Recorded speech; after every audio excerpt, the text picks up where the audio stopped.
Hello નમસ્કાર વિદ્યાર્થી મિત્રો, દરેકનું હાર્દિક સ્વાગત છે. મિત્રો ધોરણ 10 જેની અંદર તમારા ચેપ્ટર નંબર 3 જે કાવ્ય છે તે અંદર સિલવંત સાધુને આપણે સંપૂર્ણ સ્વાધ્યાય સોલ્યુશન જોવાના છીએ. જે અંદર મિત્રો કાવ્યનું નામ છે સિલવંત સાધુને, સાહિત્ય કૃતિનો પ્રકાર છે ભજન અને તેમના લેખિકા છે ગંગાબા કળસંગ ગોહિલ. ઓકે, ત્યારબાદ લેખિકાનું ઉપનામ જોઈએ તો કે ગંગા સતી તરીકે તેઓ ઓળખાય છે. અને આ પાઠ શેમાંથી લેવામાં આવ્યો છે તો કે ગંગા સતીના ભજન ગંગામાંથી લેવામાં આવેલો છે. મિત્રો ત્યારબાદ વાત કરીએ શબ્દાર્થની અંદર. તો સામાથે શબ્દો છે, સૌપ્રથમ છે સિલવંત, તો સિલવાળું, સદાચારી, ચારિત્રવાન. ત્યારબાદ છે ઉર, તો હૈયું. મિથ્યા, તો ફોગટ, વ્યર્થ.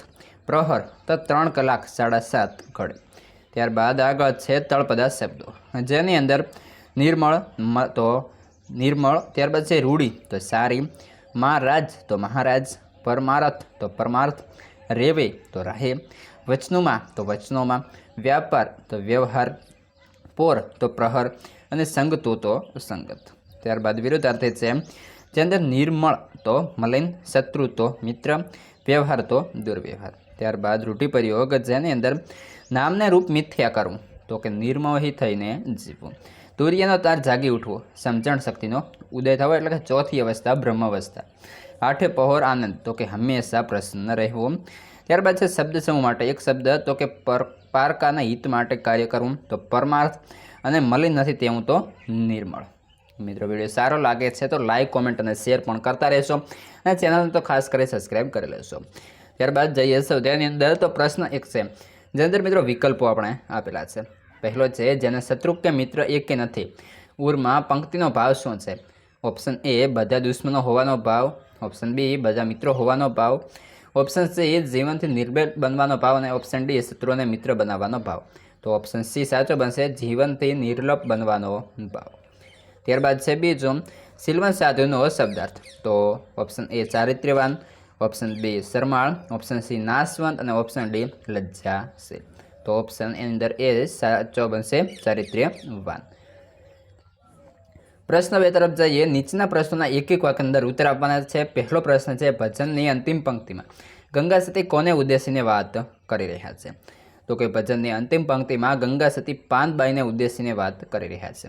મિત્રો બીજી એક અગત્યની વાત કે તમારા અન્ય વિષયના અથવા તો ગુજરાતી વિષયની અંદર કોઈ પણ ચેપ્ટર બાકી હોય તો એ આપણી ચેનલ પર તમામ જે છે અપલોડ કરેલા છે, તમે જોઈ લેશો. પ્રશ્ન 2, સિલવંત સાધુના ચિત્તની વૃત્તિ કેવી હોય છે? તો સિલવંત સાધુના ચિત્તની વૃત્તિ નિર્મળ હોય છે. પ્રશ્ન 3, નીચેના પ્રશ્નોના 2-3 લીટીમાં જવાબ આપવાના રહેશે. જેની અંદર પહેલો પ્રશ્ન છે, ગંગા સતી પાનબાઈને કેવી વ્યક્તિને સંગત કરવાનું કહે છે? તો કે જેનું જીવન નિર્મોહી હોય અને ભજનમાં વ્યસ્ત રહેતો હોય એવી વ્યક્તિને સંગત કરવાનું ગંગા સતી પાનબાઈને કહે છે. જે સંતના મન, વચન અને વાણીમાં એકરૂપતા હોય, જે આઠે પહોર દિવ્યાનંદમાં રહેતો હોય અને જે પરમાત્માના ધ્યાનમાં લીન હોય છે. પ્રશ્ન 2, કવિયત્રી વારંવાર નમવાનું શા માટે કહે છે? તો જવાબ જોઈએ, ગમે તેવી પરિસ્થિતિમાં પણ એના વર્તનમાં કોઈ ફેર પડતો નથી. સિલવંત સાધુમાં આદર્શ સંતના તમામ ગુણો હોય છે. એના મનની વૃત્તિ પરમાત્મામાં લીન હોય છે. આવા સંત પર જ પરમાત્માની કૃપા વરસે છે. ત્યારબાદ છે આગળ પ્રશ્ન 4. નીચેના પ્રશ્નના 7-8 લીટીની અંદર આપણે જવાબ આપવાના થશે.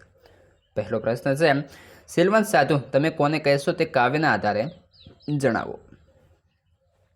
જવાબ જોઈએ, સાધુ ચારિત્ર્યશીલ હોય છે. તેઓ હંમેશા નિર્મળ અને પવિત્ર હોય છે. આથી જ પરમાત્માની એમના પર કૃપા વરસે છે. સિલવંત સાધુને પદમાં ગંગા સતી પાનબાઈને ચારિત્ર્યવાન સાધુને ઓળખી તેનો જ સંગ કરવાની સલાહ આપે છે. એમનું લક્ષ્ય તો કેવળ પરમાર્થ જ હોય છે. એમને કેવળ પરમાત્માના વચનોમાં જ વિશ્વાસ હોય છે. એમના મન, વચન અને વાણીમાં એકરૂપતા હોય છે. એ આઠે પહોર દિવ્યાનંદમાં રહે છે. આવા સંતનો સંગ કરવાથી જ સંસાર તરી જવાય છે. એમની તુર્યાવસ્થા જાગી ગઈ હોય છે. એ મોહ માયાથી પર હોય છે. મિત્રો તમારો ખૂબ ખૂબ આભાર, તમે વિડીયોને છેલ્લે સુધી જોયો. અને હવે આગળના જે વિડીયો છે એ જોવા માટે આપણી ચેનલ પર જાઓ અથવા તો આ વિડીયોના ડિસ્ક્રિપ્શન ચેક કરી લો.